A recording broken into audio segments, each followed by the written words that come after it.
আমি নাহিদুল হাসান বক্সনগর বিধানসভা কেন্দ্র থেকে।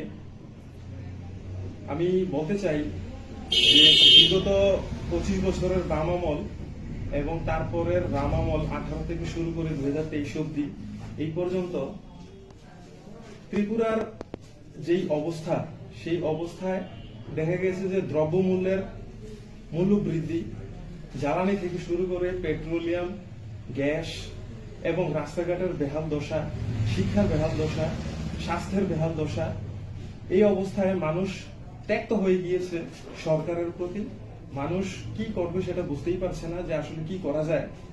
মানুষ যখন এই সমস্যার সম্মুখীন হচ্ছে তখন মহারাজা প্রদ্যোৎ কিশোর মাণিক্য দেববর্মনের নেতৃত্বে, তিপ্রামথার নেতৃত্বে মানুষ দলে দলে যোগদান করছে।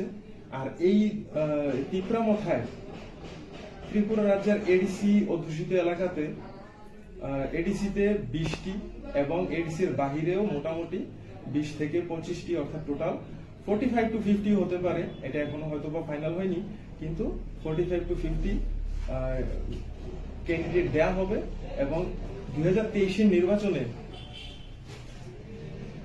এডিসির পাশাপাশি সমদলীয় তিপ্রামথা সমানতালে যুদ্ধ করবে।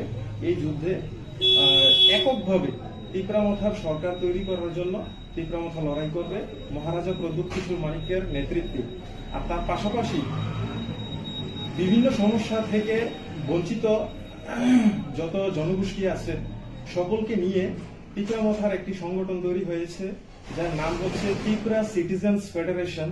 এই সিটিজেন্স ফেডারেশনের মধ্য দিয়ে ট্রাইবেলস ছাড়াও নন ট্রাইবেলস যারা আছেন তিপ্রামথা দলে যোগদান করতে চায়, সকলের জন্য রাস্তা খোলা হয়েছে। এই ফেডারেশনের হাত ধরে সবাই তিপ্রামথায় যোগদান করতে পারবে।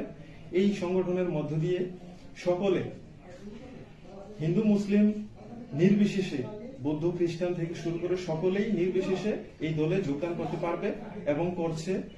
সেই আশাবাদী যে সমতলেও এডিসির পাশাপাশি সমতলেও তিপ্রামথা খুব ভালো রেজাল্ট করবে।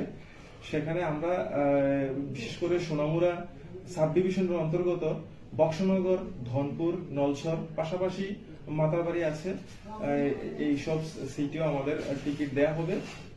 আমি বক্সনগর থেকে আমি এতটুকু বলতে পারি যে বক্সনগরে তিপ্রামথার টিকিট দেয়া হচ্ছে এবং বিপুল ভোটে তিপ্রামথা এখান থেকে জয়ী হচ্ছে। তো এখন 2023 নির্বাচনে তিপ্রামথা জয়ী হবে সেই আশা নিয়েই আশা ব্যক্ত করছি।